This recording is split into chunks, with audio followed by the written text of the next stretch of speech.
Bonjour, aujourd'hui on va aborder la question écologie, peut-on sauver le climat avec ceux qui le détruisent?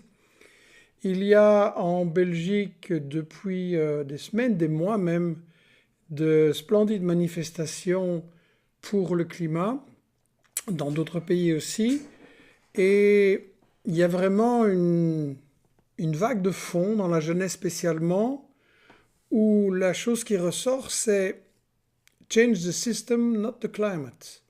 Ne laissez pas dégrader le climat, changez le système. Je crois qu'effectivement, si on veut sauver le climat, il faut choisir et changer de système. Mais la grande question, c'est qu'est-ce que c'est le système et qu'est-ce que ce serait un autre système? Et là, ces derniers jours, on vient d'avoir en Belgique une initiative assez originale, interpellante. Est-ce qu'elle est bonne? C'est une grande pétition qui a recueilli énormément de signatures. Ça s'appelle Sign for the Future. Et elle a été signée par des ONG comme le World Wildlife Fund, comme le CNCD, une organisation de coopération avec le tiers-monde qui malheureusement est devenue une ONG pro-guerre, ou Médecins du Monde. Donc il y a toute une série d'ONG, il y a toute une série de citoyens, ça a l'air bien. Et puis on voit qu'il y a aussi tous les grands médias et les agences de pub, RTL, Paris Match, tout ça, bien. Ces gens-là qui diffusent de la pub pour toutes sortes de firmes polluantes, est-ce que tout d'un coup ils seraient touchés par la grâce? Mais bon, le problème surtout c'est qu'on voit derrière cette manif, derrière cette pétition, on voit une série de grands patrons de grosses multinationales belges qui se joignent et qui sont en train de dire, voilà, on va tous lutter ensemble, les entreprises, les ONG, les jeunes, les citoyens, pour le climat. Ça serait beau si c'était vrai. Le problème, c'est est-ce qu'on peut leur faire confiance? La première chose à regarder, c'est quelles sont les revendications qu'ils ont avancées. Il y en a trois, et sincèrement, c'est très vague. Les trois revendications sont qu'une loi doit intervenir qui interdit des émissions de gaz toxiques pour 2050. Donc jusqu'en 2050, on peut continuer à polluer comme ça. Deux, avant la fin 2022, le gouvernement doit investir pour sauver le climat.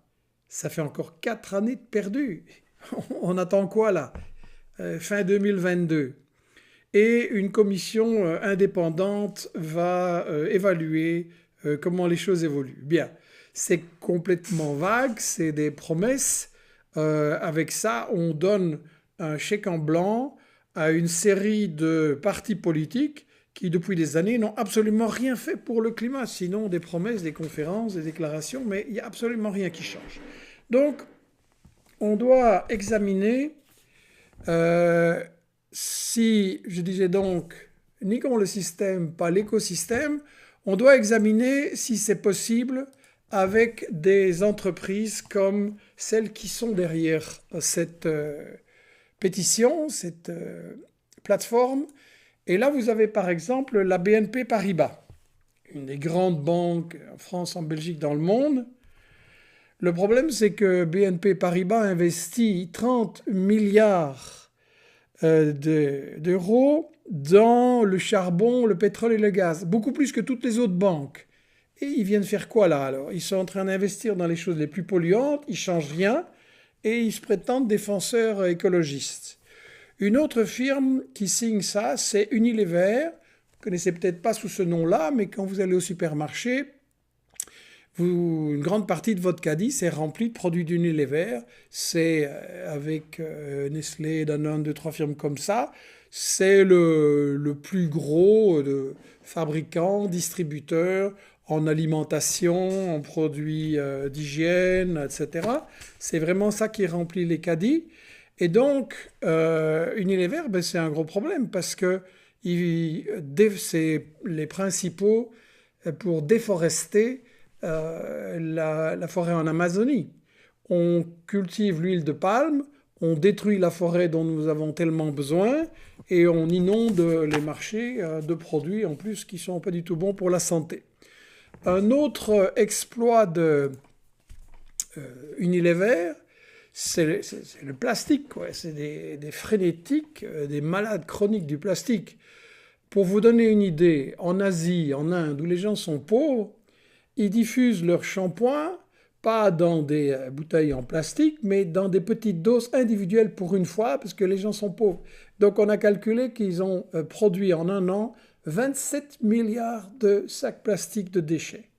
Donc, désolé, Unilever, quand il vient dans les manifs pour le climat, c'est comme si on appelait un pyromane en disant c'est lui qui va éteindre l'incendie. Bien. Une autre firme importante, c'est Umicore. Materials for a Better Life, ça sent splendide. Clean Technologies. En réalité, Umicore, ce sont, sous un autre nom, l'Union minière, c'est les gens qui ont assassiné Patrice Lumumba au Congo, qui ont instauré la dictature de Mobutu. Et je m'excuse, mais quand une multinationale assassine des présidents, des premiers ministres qui veulent défendre leur pays et qui veulent éliminer la pauvreté, mettre des dictateurs à la place, c'est évidemment une cause énorme de pollution. On n'a jamais entendu Umicore faire une autocritique là-dessus ou indemniser la famille de Patrice Lumumba, reparer envers le peuple du Congo. À Hoboken, près d'Anvers, où ils ont une usine, il y a une pollution absolument considérable pendant des années. Ils n'ont pas vraiment assaini et les femmes ont 2 fois plus de chances là de faire des cancers du sein. Donc, bon, Sign for My Future, je m'excuse, mais c'est ce qu'on appelle du greenwashing. Et il y a aussi, avec Umicore, il y a Solvay, qui sont des grands déforestants qui sont des grands pollueurs. Umicore et Solvay sont notamment énormément dans le travail pour les nouvelles batteries pour les voitures électriques. Bien, c'est probablement moins polluant que le pétrole, bien entendu, mais le problème, c'est est-ce qu'on doit développer énormément de transports individuels en bagnole, avec toutes les conséquences qu'on connaît, ou est-ce qu'on doit développer à fond les transports publics? Donc, cette initiative de Sign for My Future a soulevé beaucoup de résistance. Il y a par exemple un mouvement qui est très actif ici en Belgique, Students for Climate, qui a déclaré, je cite, « Bien entendu, c'est bien qu'il y ait un dialogue qui démarre, mais nous ne croyons pas que ces entreprises qui sont dirigées par la soif du profit absolument vont comme ça d'elles-mêmes prendre des mesures ambitieuses pour le climat. En fait, nous n'acceptons pas leurs récits, les histoires qu'ils racontent sur la problématique du climat. Et nous, dit Students for Climate, on va venir en rue et on va leur montrer qu'est-ce que c'est vraiment la démocratie. » Le problème, donc, c'est que ces multinationales ne sont pas du tout crédibles parce que les multinationales qui signent ce genre de pétitions et qui font du greenwashing, ce sont ces multinationales, 1, qui polluent le plus, 2, qui payent le moins d'impôts, et 3, qui font le plus de lobby pour empêcher des petites mesures qui pourraient protéger le climat. Bon, ça c'est une accusation, il faut donner des preuves, et donc les preuves en voici par exemple. En fait, il faut bien distinguer la propagande et la réalité. C'est comme pour la guerre. Les dirigeants, les présidents, les sociétés font une propagande pour la guerre en disant qu'elle est humanitaire, mais ce qui compte, c'est la version réelle. Eh bien, dans la question du climat et de la pollution, c'est la même chose. Ils font leur propagande, comme on vient de leur dire, ça leur coûte pas très cher, mais le grand problème, c'est qu'en coulisses, ils travaillent pour empêcher de vraies mesures d'avancer. Je vais donner un exemple ou deux. C'est le plus gros lobby du business en Europe, il s'appelle Business Europe. Vous avez ici la photo de ces charmantes personnes qui travaillent à Bruxelles pour faire en sorte qu'aucune décision qui les embête un peu ne soit prise. Et Business Europe, c'est intéressant, il y a un document qui a fuité, merci aux lanceurs d'alerte. Et dans ce document, Business Europe dit qu'ils vont s'opposer à des plus hautes ambitions pour le climat que ce qui avait été décidé à la COP, et on sait que c'est rien du tout. et nous allons user les arguments habituels de la communauté économique mondiale, c'est-à-dire que nous ne pouvons pas payer pour les autres. Là, vous voyez, c'est l'argument fondamental de ces multinationales. Ils disent non, on ne peut pas, nous, faire des choses pour l'écologie parce qu'alors ça va nous coûter de l'argent et on va perdre notre compétitivité par rapport à nos rivaux. Ça, c'est le piège. Tant qu'on est là-dedans, dans une économie pour faire des profits maximum et plus que les voisins, évidemment qu'on va continuer à polluer. Et je vais revenir là-dessus dans 2-3 minutes. Pour le lobby, c'est vraiment très très grave. Par exemple, en mai de l'année dernière, la Commission européenne est venue avec un projet pour diminuer tous ces plastiques dans lesquels on emballe les choses qu'on nous vend. Et l'idée, c'est qu'on allait réduire beaucoup ça et que le pollueur allait être le payeur. C'est-à-dire que les fabricants qui emballent leurs affaires dans du plastique allaient devoir payer. Eh bien, directement, un lobby qui s'appelle Plastics Europe est venu prendre des mesures, je cite, tout ça, ça entraverait la libre circulation du plastique. Et en avant, on continue. Et la firme Solvay, qui signe la fameuse Sign for My Future, est aussi un membre très éminent de Plastics Europe. C'est une très grosse usine de chimie et ils veulent continuer à polluer. Le Parlement européen avait par exemple décidé que, vous savez, tous les bouchons des bouteilles en plastique qui se jettent, qui traînent partout, etc., on allait obliger les fabricants à faire en sorte qu'ils ne se détachent plus de la bouteille, qu'on ne puisse plus les détacher et qu'on puisse au moins recycler tout. Qui est venu faire du lobbying pour empêcher ça? Danone. Et Danone est aussi dans les signataires de la fameuse appel des multinationales, soi-disant pour le climat. Donc vous voyez, on est à fond dans le lobby. Encore un exemple, il y a 1 an ou 2, je crois, le gouverneur de Californie a voulu prendre des mesures pour que tous les produits indiquent s'il y avait des composants OGM qui venaient dans ces produits que les gens achetaient et consommaient. Qui a fait du lobbying en dépensant 450 000 $ pour empêcher cette mesure de passer? Unilever, dont je vous ai parlé tout à l'heure, et qui est une des firmes qui signe maintenant le nouvel appel greenwashing. Donc voilà, on est vraiment dans un travail de lobbying constant. Et en fait, il faut maintenant réfléchir en profondeur. Changer le système, c'est quoi? Ben, si le capitalisme, c'est le gaspillage, et je suis convaincu de ça, alors c'est le capitalisme qui est le problème de la pollution. Et le capitalisme, c'est le gaspillage parce que comment est-ce qu'une entreprise arrive à dominer le marché? En faisant plus de profit. Comment est-ce qu'on fait plus de profit? En vendant plus cher, mais ça, ce n'est pas la meilleure méthode. Et donc, surtout en vendant davantage. Donc, il faut vendre de plus en plus. Mais c'est ça le problème. Notre intérêt à nous, c'est d'avoir les biens dont nous avons besoin et pas qu'on nous pousse avec des publicités et toutes sortes de choses à acheter de plus en plus. Et regardez, dans la société dans le Sign for My Future, vous avez le patron de Colruyt, ça c'est la grosse entreprise de distribution en Belgique. Vous avez Deleuze aussi, c'est numéro 2 en Belgique. Regardez ce que je viens de recevoir hier sur Internet. Super, c'est Crazy Tuesday. 10% de réduction sur toutes vos courses en ligne et des publicités 1+1. Vous achetez un produit, on vous en donne un autre. On ne vous en donne pas, évidemment, on vous fait payer. Donc on pousse les gens à consommer de plus en plus.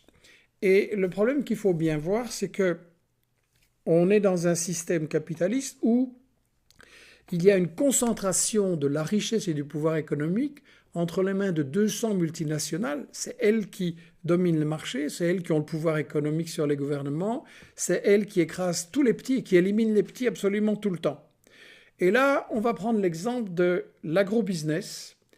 L'agrobusiness étant, c'est pratiquement la moitié de la pollution dans le monde. Là-dessus, je vais me baser sur un livre de Ludo de Witt, que je vous présente ici. Il n'existe qu'en néerlandais, mais en tant qu'éditeur, Investigation a décidé de le traduire. C'est vraiment un très bon livre. Je vous traduis le titre. Als de laatste boom geveld is, eten we ons geld wel op. Je trouve ce titre formidable. Ça veut dire, lorsque le dernier arbre aura été abattu, alors on mangera notre argent, nos billets. En sous-titre, le capitalisme face à la planète. Dans ce bouquin, Ludo de Witt explique justement ce que je disais sur la concentration. Il prend un exemple des paysans, de producteurs paysans, qui racontent justement comment ils se font écraser par les multinationales de la distribution. Et certains Rémi, paysans, expliquent: l'agriculture moderne ne produit pas de la nourriture, mais du profit. C'est un système d'exploitation. Quelques très gros détaillants, comme chez nous, Colruyt et Delhaize. Bon, en France, c'est Carrefour, Auchan, en Suisse, Migros, La Coop, tout ça. Quelques gros distributeurs déterminent les prix. Un paysan doit vendre 18 litres de lait pour se payer une chope de bière. Colruyt se vante d'avoir 18 000 travailleurs, devenu une très très grosse chaîne en Belgique. Mais au prix de quoi? demande Rémi. Il y a 30 ans, dans ma commune ici, à Alken, il y avait encore beaucoup de petits magasins et 600 paysans. Aujourd'hui, il reste 12 paysans et tous les magasins sont partis. Et donc, le problème qu'on a, c'est que dans l'agrobusiness, mais il y a les producteurs, il y a les distributeurs dont j'ai parlé, mais il y a surtout les producteurs. Il y a des firmes comme Nestlé, Unilever, Pepsi, Danone. Ils éliminent tous les petits producteurs du marché et c'est eux qui produisent le plus et c'est eux qui ont un tel pouvoir sur les gouvernements et les parlements que rien ne change. Et Ludo de Witt pose très très bien dans ce livre la question du système dans lequel on vit. L'agro-industrie, je rappelle qu'elle, selon les estimations, elle produit 44 à 57% des émissions nocives pour l'atmosphère.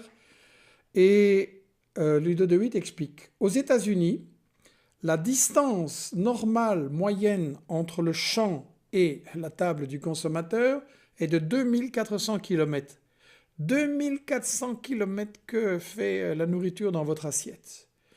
Du point de vue de la production du profit, dit ironiquement de Witt, ce mode de commerce est très rationnel.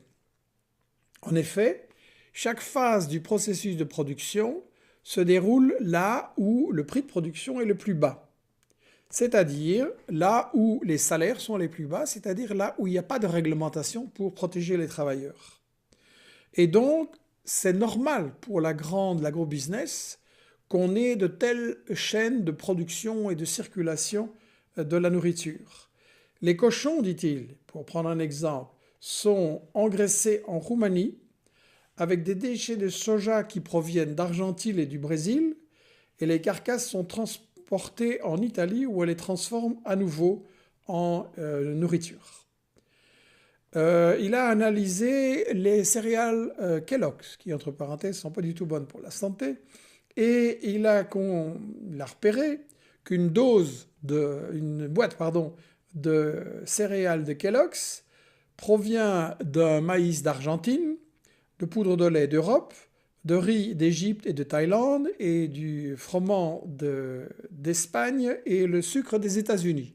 Voilà, ça c'est le genre de production que nous amène ce système capitaliste avec une concentration très très forte. Et il explique que voilà, les grosses multinationales ont éliminé les petits magasins, même dans un pays comme le Mexique, les petits commerces sont disparus et ce sont des supermarchés, de Carrefour et de tous des trucs comme ça. Donc, je crois que Ludo de Witt, et c'est vraiment la raison pour laquelle je vais traduire et éditer ce livre le plus vite possible en français, il pointe bien que tant qu'on ne touche pas à la racine, à la cause fondamentale des problèmes de la pollution, on va prendre des petites mesurettes, on va se culpabiliser en tant que consommateur individuel. Bien entendu, il faut faire chacun ses efforts là où on est, mais ce n'est pas nous qui avons le pouvoir de décider qui va produire quoi et comment la majorité des gens, surtout les pauvres, vont consommer. Je crois que, et Ludo de Witt analyse bien aussi comment les solutions de certaines ONG, des partis socialistes ou écolos, sont très superficielles et ne touchent pas, ne veulent pas toucher au cœur du problème qui est le pouvoir des multinationales. Donc, je crois que si on se penche sur la solution, il faut se demander la question, est-ce qu'on doit espérer que les multinationales deviennent raisonnables ou est-ce qu'on doit imposer un autre système, c'est-à-dire produire autrement? Et je crois que le problème de l'écologie est profondément lié à la question de la pauvreté et on doit beaucoup se pencher sur le problème des paysans producteurs. Ici en Belgique, avant, on consommait des haricots produits sur place. Maintenant, les haricots viennent du Kenya ou d'Éthiopie, on prend les meilleures terres, on appauvrit les paysans, on pompe l'eau, et les paysans là-bas vont dans les bidonvilles, ils n'ont plus de boulot, tandis que les paysans ici en Belgique, en France, en Europe, il y a énormément de suicides, ils sont en faillite. Il est clair qu'il faudrait, selon moi, protéger les paysans, subventionner la nourriture qu'ils produisent, aussi pour avoir une nourriture saine, leur faire des prêts, pouvoir faire des coopératives pour le partage du matériel, les faire échapper à la dictature des banques et des grosses sociétés qui rachètent leurs produits et quand ils sont en faillite, ben, l'entreprise est tout simplement absorbée. Donc pour prendre des mesures pour protéger les paysans, on a vraiment besoin d'un État fort qui puisse prendre des mesures contre le business. Mais ça n'a rien à voir avec l'État actuel. Je crois qu'on doit vraiment changer de système. Et là, je vais faire appel à une jeune fille absolument admirable, Greta Thunberg, dont vous avez déjà entendu parler. Elle est allée à Davos engueuler les riches de la planète. Elle a fait remarquer qu'elle était venue en train depuis Stockholm, donc elle avait mis beaucoup de temps, tandis que les riches, ils étaient venus tous en jet privé. Donc c'est joli d'inviter Greta parler de sauver la planète, mais ils font exactement le contraire.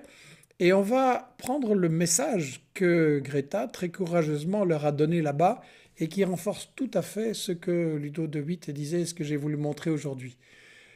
Je lis Greta Thunberg à Davos. Les responsables savent exactement quelles valeurs inestimables ils ont sacrifiées afin de continuer à gagner des sommes d'argent inimaginables. Il est parfaitement injuste que les anciennes générations nous lèguent cela à nous ainsi qu'aux générations futures et qu'il nous revienne de nettoyer après eux. Les jeunes doivent réaliser que leur avenir est en péril, ils doivent faire quelque chose, se mettre en colère et transformer cette colère en action. Et là donc, je crois que c'est un encouragement à vraiment changer de système et cesser de faire confiance aux gens d'en haut. En Belgique, on a donc, comme je l'ai dit, des manifestations absolument magnifiques avec plein de jeunes qui brossent les cours le jeudi pour venir manifester un peu partout. Ça dure depuis des semaines. Et là, la réaction des partis politiques, on va avoir des élections générales bientôt en Europe, ou en France, des élections européennes. La réaction des partis politiques du gouvernement a été d'une lâcheté, d'une hypocrisie, d'une mauvaise foi incroyable. On a même eu une ministre en Flandre. En Belgique, c'est formidable. Avec notre système, on a 4 ministres de l'Environnement et il n'y en a aucun qui fait rien. Et on a donc une ministre de l'Environnement en Flandre qui a déclaré que le manif pour le climat, c'était un complot, que les jeunes étaient manipulés par Greenpeace, peut-être la Russie ou je ne sais pas quoi derrière, que c'était un complot et qu'il fallait qu'ils rentrent à l'école et qu'on fasse confiance. Le président, elle a raconté des trucs, même qu'elle avait des documents de la sûreté belge expliquant que c'était vraiment un complot. Elle avait tout inventé, la pression était telle qu'elle a dû démissionner et son président de parti, M. Beck, a dit que oui, quand même, il y avait un complot derrière l'histoire du climat et ça le dérange évidemment. Pendant des années, ils ont laissé les multinationales polluer, donc maintenant on présente la facture, ils ont peur du résultat aux élections.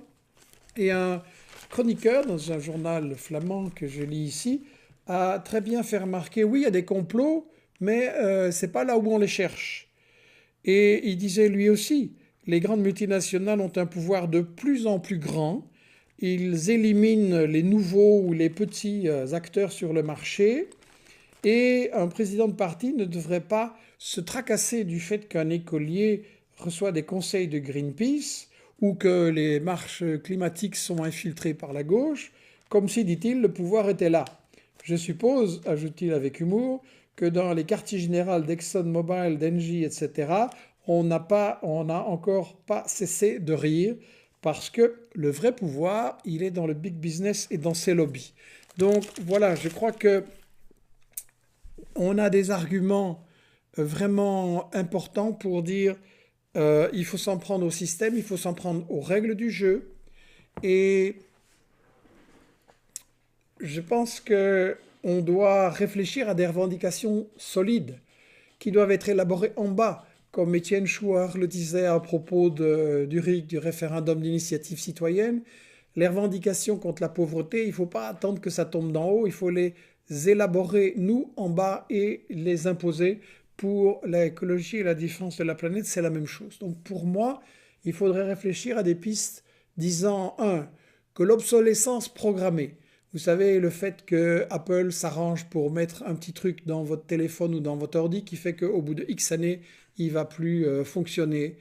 Et c'est comme ça dans l'électroménager, dans plein de trucs. L'obsolescence programmée, ça devrait être illégal et sévèrement sanctionné avec des amendes et des peines de prison. Je pense aussi que ce gaspillage, vous savez, quand vous allez au magasin et que vous dites, ah, il y a une panne à mon sèche-linge, à ma lessiveuse ou à ma machine à laver la vaisselle, il y a une panne, est-ce qu'on peut réparer? Qu'est-ce qu'on vous dit? Ben, ça coûtera beaucoup plus cher de réparer que de le remplacer. D'ailleurs, on a justement une promotion là qui est intéressante, etc. Donc, eux, ils n'arrêtent pas de pousser à la consommation. Ça devrait être complètement interdit. Et je pense qu'il faut des lois très strictes pour dire tout ce qui est réparable doit être réparé. On n'a pas besoin de remplacer. C'est un gaspillage de matières premières, de minerais, d'énergie absolument incroyable et ça nous fait du tort. On doit également, je pense, puisque le grand problème, c'est de développer des transports publics pour les personnes et pour les marchandises, il faut selon moi des transports publics pour les personnes gratuits ou à un prix symbolique pour qu'on utilise la bagnole seulement quand les endroits retirés ou quand c'est vraiment nécessaire parce qu'on doit porter des paquets ou des choses comme ça, mais pas pour aller au boulot. Ça, c'est absurde. Il faut des transports publics de qualité, fréquents, partout. Il faut arrêter de fermer les petites gares et les petits arrêts. Au contraire, il faut en développer beaucoup plus.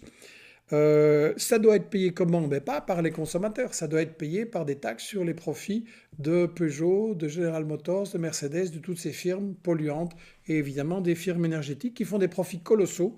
Eh bien, il est temps qu'ils les partagent et qu'ils payent les équipements nécessaires. Pour développer le transport des marchandises, autrement par tous ces camions qui nous polluent, qui nous font tellement d'accidents, etc., et de problèmes, il faut une recherche publique financée par l'État et avec un contrôle populaire. Il y avait beaucoup plus de recherche publique avant. Maintenant, tout dépend des multinationales qui ne font que les recherches qui les intéressent et qui enterrent des brevets dans les tiroirs si ça nuit à leurs produits actuels.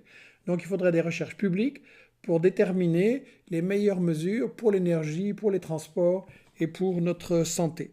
Comme je l'ai dit, il faut des mesures importantes pour protéger les paysans contre le big business, il faut favoriser le circuit court et je pense que la publicité pour les enfants mais aussi pour les autres, c'est quelque chose d'extrêmement dangereux qui nous pousse, surtout les gens qui n'ont pas les moyens et l'éducation pour se méfier de la publicité, qui nous pousse à consommer des trucs pas forcément bons pour notre santé et à gaspiller énormément. Donc je disais, voilà, il y a des élections bientôt. Je pense qu'il faut interpeller. Pas que je dise que tout va se résoudre par des élections. Je veux dire qu'il faut aussi, à cette occasion-là, examiner les programmes des partis. Et bon, dans les programmes des partis qui ont été au pouvoir jusqu'à présent en Belgique, la France, je n'ai pas pu analyser ces programmes, ce sera à vous de le faire. Dans les partis qui ont été jusqu'à présent au pouvoir en Belgique, on peut dire que ce sont tous des partis anti-écologistes, anti-planète, des partis aux ordres du big business. Donc on ne peut pas chercher de ce côté-là. En Belgique, on annonce un très grand succès électoral d'Ecolo, c'est le Parti vert en Belgique et Groen en Flandre. C'est une bonne chose, je pense, que les gens expriment leur mécontentement, leur envie de changement. J'ai lu un peu les revendications qu'ils proposent s'ils arrivent au gouvernement. C'est sympa, mais c'est très mou, hein. C'est des petites mesures. Il n'y a pas vraiment des choses fondamentales par rapport au big business. J'ai vu tout récemment, comme le gouvernement est quasiment dissous en Belgique, il est au chômage, que les écolos ont fait une bonne proposition. C'est qu'on ne puisse plus, le pays, la Belgique ne puisse plus partir en guerre sans qu'il y ait un vote et une discussion au Parlement. Je trouve ça bien, parce que justement, Écolo a beaucoup trop approuvé les guerres décidées par le big business en Europe. Donc ce serait bien qu'il y ait des débats, et ils devraient ouvrir ce débat. Mais leur programme pour la planète, je pense qu'il n'est pas à la hauteur des attentes des jeunes. Il y a le PTB aussi en Belgique, évidemment, qui est un programme plus radical, qui exprime qu'effectivement, si on veut défendre la planète et la santé, il faut prendre des mesures contre le big business. J'aimerais bien qu'ils insistent plus sur l'opposition à la guerre, parce que je pense que la guerre, c'est un moyen de domination et d'exploitation de l'ensemble de la planète. C'est par la guerre que les multinationales appauvrissent les pays producteurs du tiers-monde, les empêchent de se doter de dirigeants qui vont prendre des mesures écologiques et des mesures contre la pauvreté. Et donc voilà, je crois qu'il y a besoin d'interpeller tous ces partis par rapport à cette nécessité de prendre en main notre sort sur la planète. Je vous remercie beaucoup de votre intérêt et je pense que, en conclusion, c'est vraiment important de réfléchir et d'engager un maximum de débats autour de nous sur toutes ces questions. Je crois que l'humanité est à un tournant sur la question de la pauvreté, sur la question du développement et de l'injustice, sur la question du climat, sur la question de la guerre. On est vraiment à un tournant et la question doit être posée dans ces termes. Ou bien on se bat tous ensemble pour le bien commun, c'est-à-dire produire les choses dont nous avons besoin, pas des choses inutiles, nocives, qui exploitent et qui font du tort à beaucoup de gens, ou bien l'humanité se bat ensemble pour le bien commun, ou bien on continue à être dominé par la loi du profit maximum et de la concentration aux mains du 1%. L'humanité doit choisir entre coopérer ou se battre. Je vous remercie.